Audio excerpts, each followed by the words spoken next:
নমস্কার বন্ধুরা, সুনিতা তারাসুন্দরী ভেজ। আমি সুনিতা। তোমাদের যখনই মন পছন্দ বা নতুন খাবার খেতে ইচ্ছা করবে, ইউটিউবে গিয়ে লিখবে সুনিতা তারাসুন্দরী ভেজ আর সাবস্ক্রাইব করবে আমার চ্যানেল।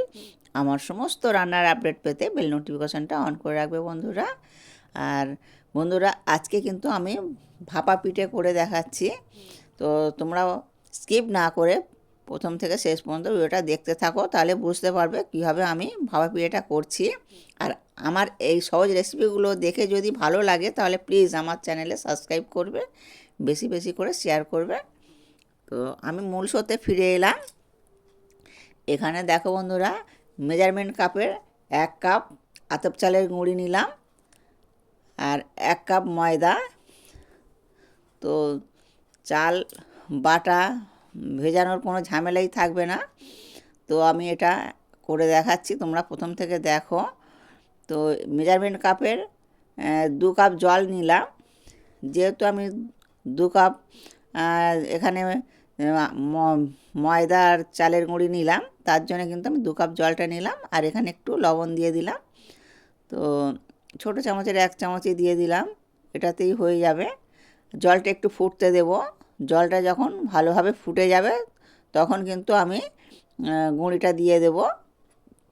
তো প্রথমে আমি হাত দিয়ে একটু মাখিয়ে নিচ্ছি, যেহেতু 2 রকম আছে এর মধ্যে, তো একটু ভালো করে হাত দিয়ে মাখিয়ে নিলাম। আর জলটা কিন্তু আমার এবার ফুটে গেছে। এবারে আমি এগুলো দিয়ে দেব। দেখো, ভালো রকম কিন্তু জলটা ফুটে গেছে। তো এই ফুটন্ত জলে দিলে আর তাহলে কিন্তু এই ডোটা খুব সুন্দর হবে। আর যখন কিন্তু চাল গুঁড়িটা দেওয়া হবে তখন এটা লো ফ্লেমেই খুন্তির সাহায্যে নাড়াচাড়া করে নিতে হবে। তো এইভাবে হালকা হাতে নাড়াচাড়া করে নিতে হবে। তো এতে আর জল লাগবে না, এইটুকু জলে কিন্তু হয়ে যাবে। আর নাড়াচাড়া করে এবারে কিন্তু আমি ঢেলে নেব। তো তোমরা একবার হলেও এইভাবে ট্রাই করে দেখবে, ভীষণ সুন্দর খেতে লাগে আর খুবই ভালো হয়। তো আমি এবারে একটা পাত্রে ঢেলে নিলাম। তো এই দেখো, মনে হচ্ছে শুকনো শুকনো, এই দেখো কতটা কিন্তু সফট হয়েছে। তো এটা আমি একটু একটু ঠান্ডা করে তারপর মেখে নেব। তো আমি এই দেখো মেখে নিয়েছি। তো ডোগুলো এরকমই হবে। আর এই দেখো কত স্মুথ হয়েছে। তো এটা আমি যেমন মানে রুটির লেচি কাটা হয় ওইরকম করেই করে নেব। তো আমি তো পিঠে অনেক রকম করেছি, এটা একটু অন্যরকম করছি, তোমরা স্কিপ না করে দেখতে থাকো বন্ধুরা। আর এখানে দেখো আমি এটা ক্ষীর করছি। আমি ক্ষীর দিয়েও করব আর নারকেল দিয়েও করব, 2 রকম দিয়েই করব। তো আর ক্ষীরের ভাপা পিঠে মুখে দিলেই কিন্তু মিলিয়ে যাবে আর খেতেও খুব সুন্দর লাগবে। তো তোমরা বন্ধুরা একবার হলেও করে দেখবে। আর এখানে আমি ক্ষীরটা নিয়েছি, 3 কাপ আমার দুধ ছিল মেজারমেন্ট কাপের। আর 3 কাপ দুধের সঙ্গে আমি হাফ কাপ চিনি দিয়েছি আর 4টে এলাচ দিয়ে দিলাম। এটা আমার হয়ে গেছে, তবে এরকমটাই হবে। তো আমি এবারে উঠিয়ে নেব। আর একটু নারকেল কুড়ে রেখেছি, মানে একটা নারকেলকে আমি কুড়ে রেখেছি অফলাইনে, তো ওটাও আমি করে নেব। তো আমার নারকেল কুড়ো হয়েছে 2 কাপ আর এখানে আমি 1 কাপ চিনি দিয়েছি বন্ধুরা। তো 1 কাপ চিনি দিলেই হয়ে যাবে। তো এবারে আমি কিন্তু মানে রসটা হয়ে গেছে, চিনির রসটা হয়ে গেছে, মানে চিনিটা আর কি দানা দানা থাকে, ওটা কিন্তু থাকবে না, তখনই কিন্তু নারকেল কুড়োটা দিতে হবে। এই দেখো আমি দিয়ে দিলাম। তা 1 কাপ চিনির সঙ্গে 2 কাপ নারকেল কুড়ো লাগবে, আর তাহলে কিন্তু পারফেক্ট হবে। তো এবারে আমি হালকা হাতে একটু নেড়ে চেড়ে নেব। তো এর মধ্যে আরও কী কী দেবো তোমরা দেখতে থাকো বন্ধুরা। তো 2 চামচ আমি আমল দুধ দিচ্ছি। তো এই আমল দুধটা দিলে টেস্ট অসাধারণ হবে। তো আর আমি 4টে এলাচকে গুঁড়ো করে রেখে দিয়েছি, তো সেটাও আমি এর মধ্যে দিয়ে দেব।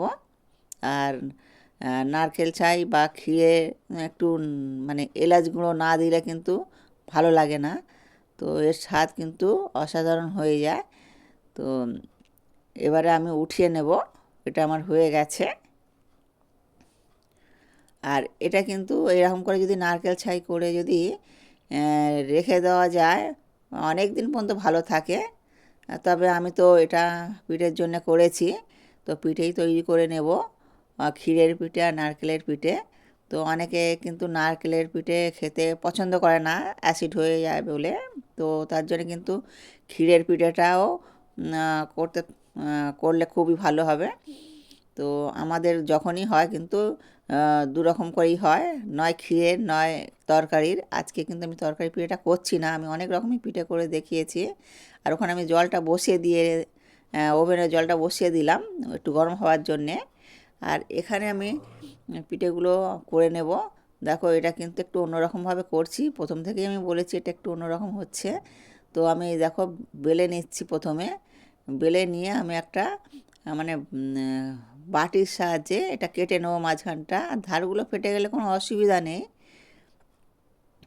তো ধারগুলো তো এগুলো নেব না কো, তো ওই জন্যে। আর এই দেখো একটা বাটি নিয়েছি, বাটিটাকে এইভাবে একটু ঘুরিয়ে ঘুরিয়ে মানে চাপ দিলেই কেটে যাবে। আর এই এগুলো কিন্তু এখন আপাতত সরিয়ে রাখছি, এগুলো করে নেব। তো প্রতিটা এরকম করে রুটির মতন বেলে নিয়ে আর এইভাবে বাটির সাহায্যে করে নেব। এটা আমার খুব একটা বড় বাটিও নয়, খুব একটা ছোট বাটিও নয়, তবে এরকম সাইজটা বেশ আমার ভালো লাগে। আর তোমরা বন্ধুরা ছোট বড় তোমরা তোমাদের মতন করে করে নিতে পারো। আর এই এক রকমের যদি হয় তাহলে কিন্তু পিঠেগুলো দেখতেও ভালো লাগবে, আর দেখতে ভালো লাগলে তো খেতেও ভালো লাগবে। তো ওই জন্য আমি এই একই সাইজের করার জন্য আমি কিন্তু বাটিতে এরকম করে সাইজটা এক রাখছি, কেটে নিচ্ছি এইভাবে।